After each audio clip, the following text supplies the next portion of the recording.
Good morning everyone. তো দার্জিলিংয়ে আজকে আমাদের ডে 2 আর আমরা রেডি হয়ে গেছি সবাই। এই যে লাগেজও নিয়ে নিচে চলে গেছে। আমরা এখন যাব ব্রেকফাস্ট করতে, দেন আজকের এ পাশের সাইট সিনগুলো ঘুরতে যাব। তো আজকে সাইট সিনের মধ্যে 7 পয়েন্টস রয়েছে। 7 পয়েন্টসের মধ্যে কী কী রয়েছে সেগুলো তোমাদেরকে পরে বলবো। আর আমি একটু তাড়াতাড়ি করে বলছি কারণ কি মানে টাইম দিয়ে রেখেছে না, অলরেডি আধা ঘন্টা লেট হয়ে গেছে। ছোট বাচ্চা বাচ্চা রয়েছে, তার মধ্যে ঠান্ডার জায়গা, কালকে অনেক মানে খাটুনি হয়েছে, সবার ঘুম ভাঙছিল না। তো যাই হোক, চলো ঝটপট করে ব্রেকফাস্ট করি। টাইগার হিলটাও আমরা যাইনি, যেহেতু ওয়েদার খুব খারাপ ছিল, সানরাইজ দেখতে পেতাম না, তো বেকার ভোরবেলায় গিয়ে কোনো কাজ নেই। তো ঠিক আছে, চলো আজকে সারাদিন কি কি করব, কোথায় কোথায় যাব, সমস্ত কিছু তোমাদের সঙ্গে শেয়ার করবো। ব্লগটা অবশ্যই শেষ অবধি দেখতে থেকো। আর এখন আমরা যাচ্ছি নিচে গিয়ে ব্রেকফাস্টটা সেরে নিয়ে আগে দেন বেরোবো। ব্রেকফাস্টে আজকে খাচ্ছি আমরা পুরি আর সবজি, সাথে একটু চাটনি নিয়ে নিয়েছি। আমি এটা খাবো না, আমি এটা খাবো। হ্যাঁ, ওটা খাবে তো, তার আগে একটু খাবার খেতে হবে না, বমি হয়ে যাবে। না বাবা, খেয়ে নাও আগে, তারপরে। আর খেতে খেতে এখানে আমরা একটু শপিংও করে নিলাম। এই যে টুকটাক জিনিসপত্র আরও কিনেছি, এপাশে রয়েছে, এপাশে রয়েছে। লাগেজ আর কোথায় নেবো সেটা বুঝতে পারছি না, পুরো ভর্তি হয়ে গেছে।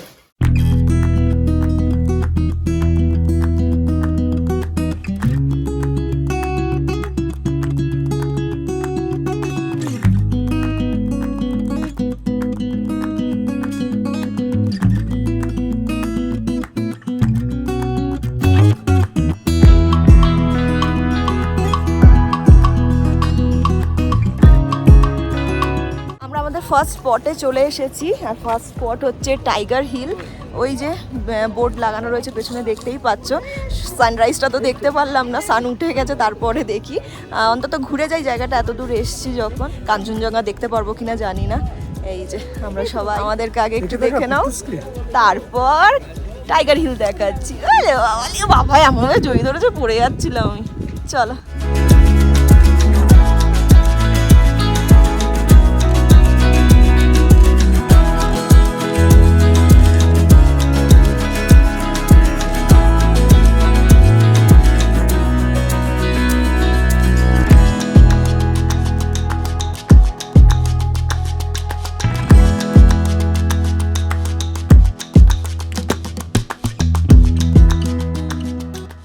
এখানে রোদ তো ভালো এসেছে, মানে আলো রয়েছে ভালোই, ওয়েদারটাও খুব সুন্দর, কিন্তু ব্যাড লাক, কাঞ্চনজঙ্ঘা দেখা যাচ্ছে না। পুরো মেঘের একদম তুলো তুলো মতন মেঘ একদম ভেসে বেড়াচ্ছে।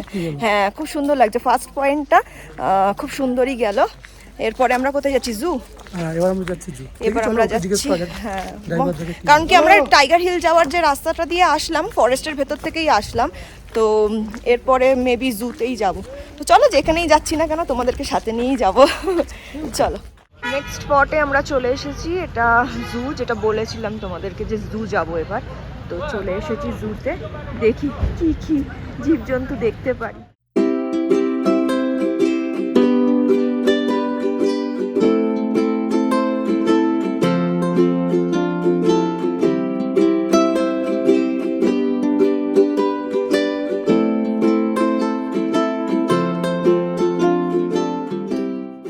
ড্রাইভার দাদা আমাদের বলেছিলেন আজকে দার্জিলিংয়ে 7 পয়েন্টস ঘোরাবেন।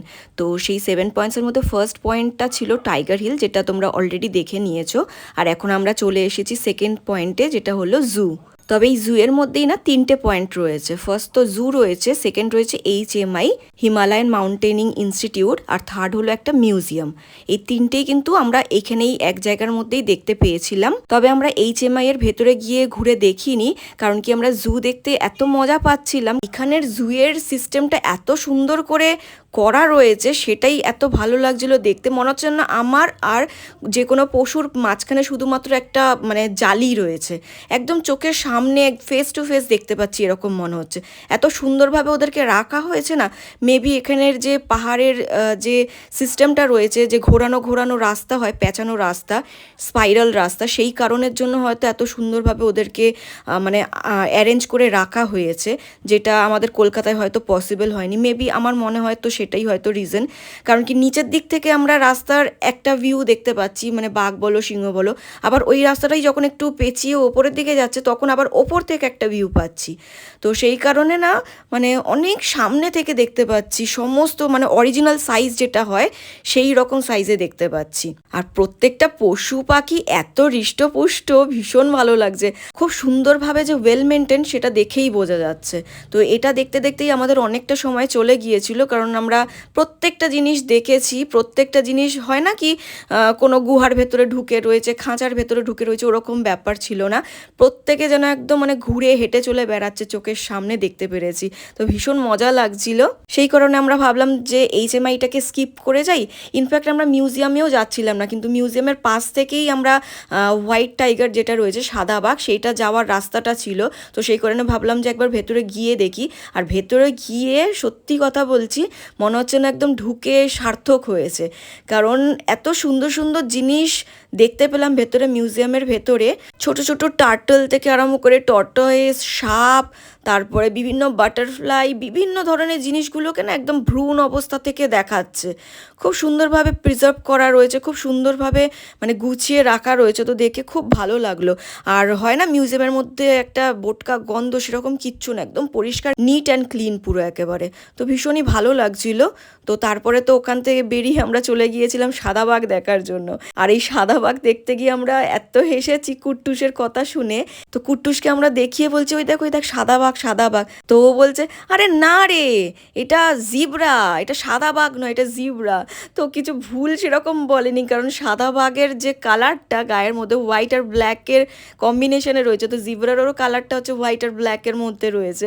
তো ও ভেবেছে ওটা মানে টাইগার মানে কি ইয়েলো ইয়েলো কালারটাই আমরা নর্মালি দেখে অভ্যস্ত, হ্যাঁ, ইয়েলো অকার যেটাকে বলা হয়। তো ও সেটাই বলতে চেয়েছে যে টাইগার তো ওই কালারের হয়, একটু আগেও সেরকমই দেখেছি রয়্যাল বেঙ্গল টাইগার যেটা দেখছিল। তো এটা হোয়াইট কেন, হোয়াইট মানেই তাহলে এটা জিব্রা বোধহয়। তো আমরা সবাই এত হেসেছি ওর কথা শুনে। আর বাঘটাকে দেখতে পাচ্ছ কি হৃষ্টপুষ্ট হেঁটে চলে বেড়াচ্ছে, কি দারুণ লাগছে সামনে থেকে দেখে, না মনে হচ্ছে দেখেই যাই আর একটু দেখি এরকম মনে হচ্ছিল। আর ক্যামেরাও খুব সুন্দর এসছে, কিন্তু অরিজিনাল সাইজটাই এসছে, তোমরা দেখেই বুঝতে পারছো নিশ্চয়ই। আর এই রেড পান্ডাটা দেখার সময় হয়েছে আরও একটা কেস, সুব্রতর চোখে আগে পড়েছে। তো আমাদেরকে রীতিমতন ডাকছে, বৌমনি বৌমনি আসো, তাড়াতাড়ি আসো, না তো পান্ডাটা পালিয়ে যাবে, জঙ্গলের ভেতরে চলে যাবে। তো আমি দৌড়ে দৌড়ে আসছি। আর সেই সময় মানে হাতে ক্যামেরাটা অন ছিল, আমি ক্যামেরা করতে করতেই আসলাম, ভিডিও করতে করতে যাচ্ছিলাম। তো সেই সময় দেখি বাবা ফোন করেছে। আমি দূর আগে পান্ডাটাকে দেখি, তারপরে বাবার ফোন রিসিভ করব। বাট ওখানে আমাদের এই কলকাতায় যে অন্যরকম একটা কেস হয়ে রয়েছে সেটা তো তখন বুঝতে পারিনি পান্ডার চোখ করে। তো তারপরে ভিডিও টিডিও হয়ে যাওয়ার পরে দেখি মা কল করেছে আবার। এবার মাকে আবার কল ব্যাক করলাম, তখন বলছে যে জানিস কিছু হয়েছে ওখানে, তোদের ওখানে কিছু? যে না তো কি হয়েছে, আমরা তো জুতে ঘুরছি। বলছে এইখানে তো আমি 52 সেকেন্ড ধরে ফিল করলাম ভূমিকম্প হয়েছে। তো তারপরে মাকে বললাম ও ওই কারণে বাবা তাহলে ফোন করেছে, মানে বাবা চিন্তা করছিল যে এরকম একটা পাহাড়ি জায়গায় রয়েছি, এই জায়গাতে তো ধস আরও বেশি তাড়াতাড়ি নামে, কিন্তু মানে ঠাকুরের কৃপায় কোনো কিছু হয়নি। আমরা এখন চলে এসেছি টি গার্ডেনে। এই যে দেখতেই পাচ্ছ কি দুর্দান্ত একটা ভিউ দেখা যাচ্ছে এখান থেকে, খালি চোখে তো অসাধারণ লাগছে, বাট কুয়াশায় ঘেরা, একদম মেঘ মেঘ হয়ে রয়েছে, দেখো কেমন ওই জায়গাগুলো পুরো আবছা হয়ে রয়েছে। আমাদেরকে তাড়াতাড়ি ঘুরে চলে আসতে বললো, কারণ কি ওয়েদার খুব খারাপ, যে কোনো সময় বৃষ্টি নেমে যেতে পারে, নামতেও পারে নাও নামতে পারে। তো চলো আমরা যাই, এই যে ওই জায়গাটায় দেখি কতদূর নামতে পারি। খুব ভয় লাগছে আমার, দেখেই পা শিরশির শিরশির করছে, তার উপর কুট্টুসটা রয়েছে সাথে।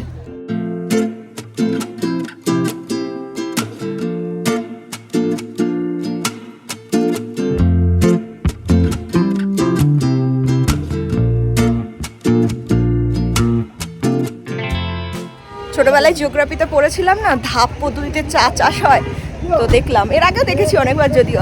এখন আমরা এই দোকানটা থেকে চা খাবো।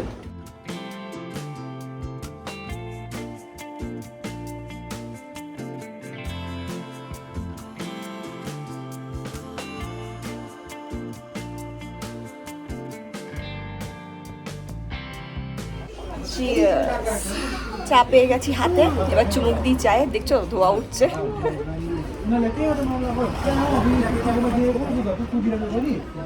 ভালো, অনেকটা পাতলা হয়েছে, করা হয়নি। আমরা চা খাচ্ছি, কুট্টুস চা খাবে না? দেখা তো কুট্টুসের চাটা। হ্যাঁ, নিচে এটা নামো ঠিক নিচে খারাপ নামো। বলিনি। এই দেখো এটাও খারাপ বলিসনি। কুট্টুসের এটা মাজা চা। বাইরে একটু লাইট আছে, চলো বাইরে দুটো মাজা মাজা মাজা মাজা, চলো ফটো তুলে আসি।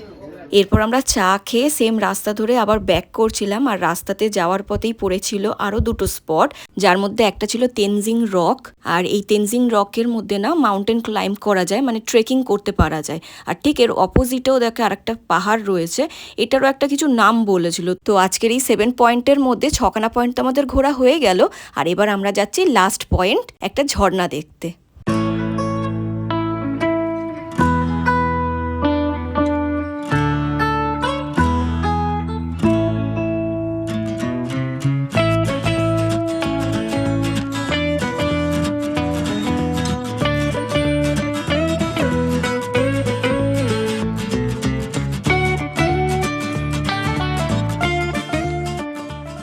এবার চলে এসেছি রক গার্ডেনে।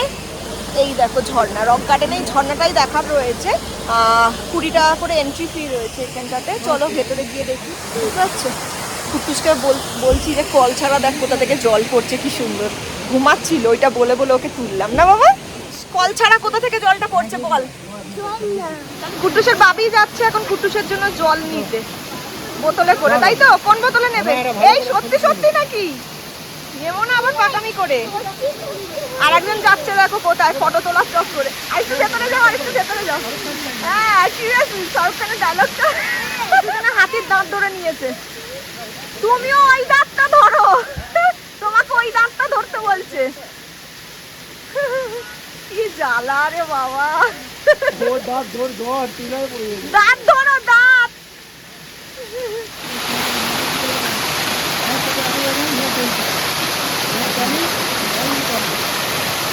কি বলবে?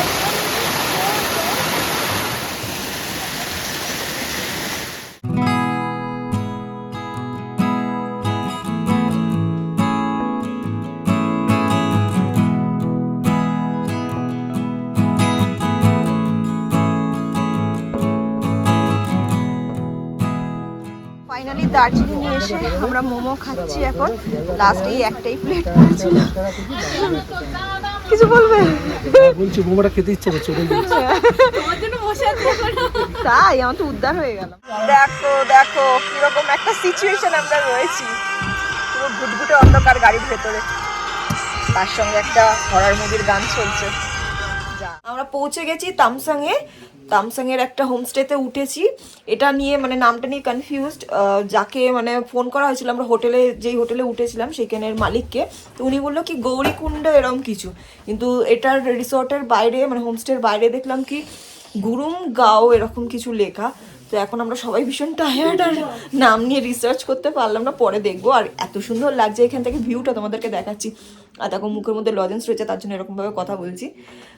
চলো দেখাই। আজকে পুরো ভিউটা দেখাচ্ছি না, কালকে সকালবেলায় উঠে ভোরভোর সময় দেখাবো, ঠিক আছে? এখন এই সামনে ফ্রন্টে যেটা দেখতে পাচ্ছি তোমাদেরকে সেটা দেখাই। দেখো ওই সাইডটা পুরো যে কিচকিচ করছে না, ছোট ছোট ছোট ছোট লাইট লাইট, জানি না বোঝা যাচ্ছে কিনা, অতটা ক্যামেরায় খুব একটা ভালো বোঝা যাচ্ছে না। সামনে থেকে খুব সুন্দর লাগছে, পুরো অন্ধকারের মধ্যে ছোট ছোট ছোট ছোট মানে আলোর বিন্দু দেখা যাচ্ছে, দারুণ লাগছে দেখতে। অতটা ভালো বোঝা যাচ্ছে না এখন ক্যামেরায়। তো আমাদের এখানেই লাঞ্চের কথা ছিল। যদি দুপুর দুপুর করে ঢুকে যেতে পারতাম তাহলে পরে লাঞ্চটা হয়ে যেত টাইমে। আজকে আমরা লাঞ্চ করিনি, ওই টুকটাক যা ড্রাই ফ্রুট ছিল সেগুলোই খেয়ে কাটিয়েছি, কারণ সিচুয়েশনটাই এরকম ছিল না, খাওয়ার মতন অপশন পাইনি।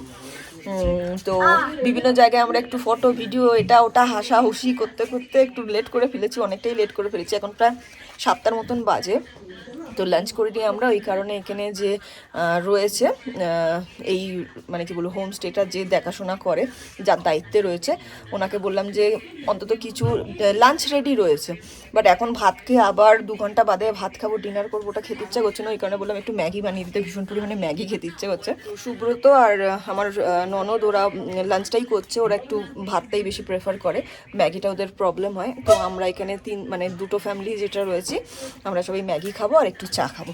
তো চলো যাই, আগে একটু ফ্রেশ হয়ে নিই, ড্রেসগুলো চেঞ্জ করে নিই, তারপরে একটু খাবো কিছু, খুব জোর খিদে পেয়ে গেছে। খাবার রেডি হয়ে গেছে, আমরা চলে এসেছি। আর এত টেম্পটিং লাগছে, এত ইয়াম্মি লাগছে দেখতে খাবারটা, দাঁড়াও তোমাদেরকে দেখাই। দারুণ বানিয়েছে না, অসাধারণ লাগছে, ভালো না? তো ম্যাগি ডিম দিয়ে ফ্রাই করে দিয়েছে আর এই পাশে রয়েছে গরম গরম চা। নি রাতে আমি পিপিকে ভিডিও করছি।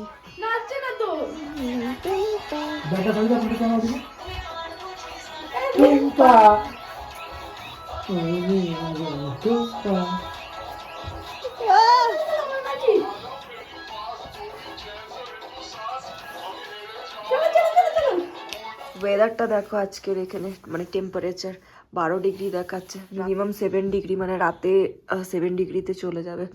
আমাদের অবস্থা খুব খারাপ হয়েছে, কাহিল হয়ে গেছি আমরা।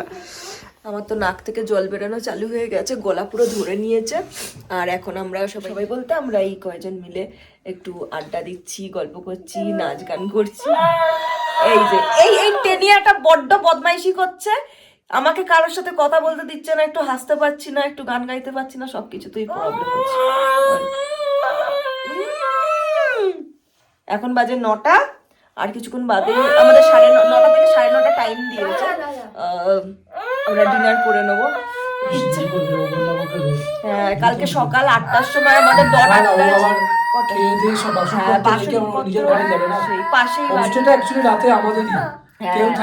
যদি খাবার দাবার মজুদ থাকতো তাহলে পরে আমরা রান্না বান্না করে খেতে পারতাম। এখানে খাবার দাবার বড্ড লিমিটেড, মানে যদি একটা ম্যাগি চাও ম্যাগিও পাবে না, তার জন্য আগে থেকে বলতে হবে বা কিছু। এখানে মানে দোকানপাট একদম হাতের কাছে নেই। তো আমাদের এই যে ম্যাগি খেলাম সেটাও মানে উনি গিয়ে নিয়ে এসে তারপরে বানিয়ে দিলেন। তো যাই হোক, চলো আর একটু ভালো করে টাইমটা কাটিয়ে তারপরে ডিনার করতে যাব। চলে এসেছি আমরা ডিনার করতে। দাদা এখন খাবার দিচ্ছে, আমাদের সার্ভ করছে।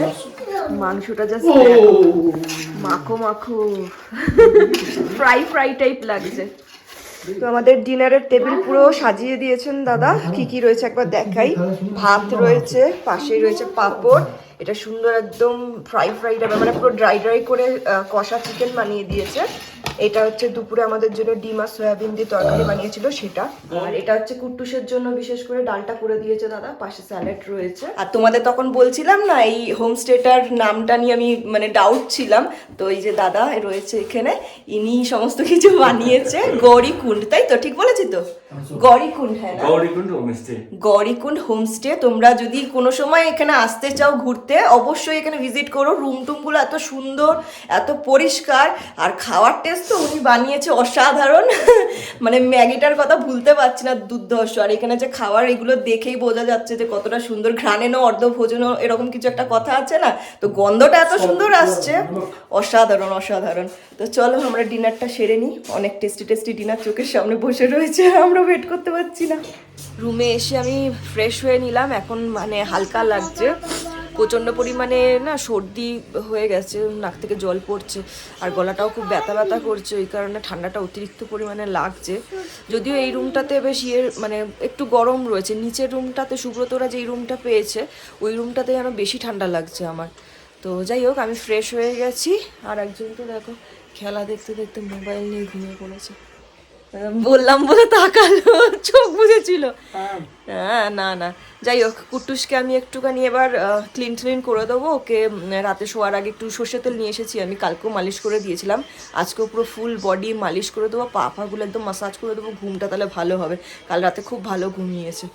তো চলো আজকের ব্লগটা এখানেই এন্ড করছি। ডে 2 আমাদের আজকে কমপ্লিট হলো। তো কালকে সকালবেলা 8টার সময় এখান থেকে আমরা চেক আউট করবো, 8টা 8:30 মেবি। এনিওয়ে চলো ব্লগটা আজকে তাহলে এখানেই এন্ড করছি, কাল একটা নতুন ব্লগ শুরু করব। তো টিল দেন তোমরা খুব ভালো থেকো, সুস্থ থেকো, আর খুব আনন্দ থেকো। Good night, take care, tata.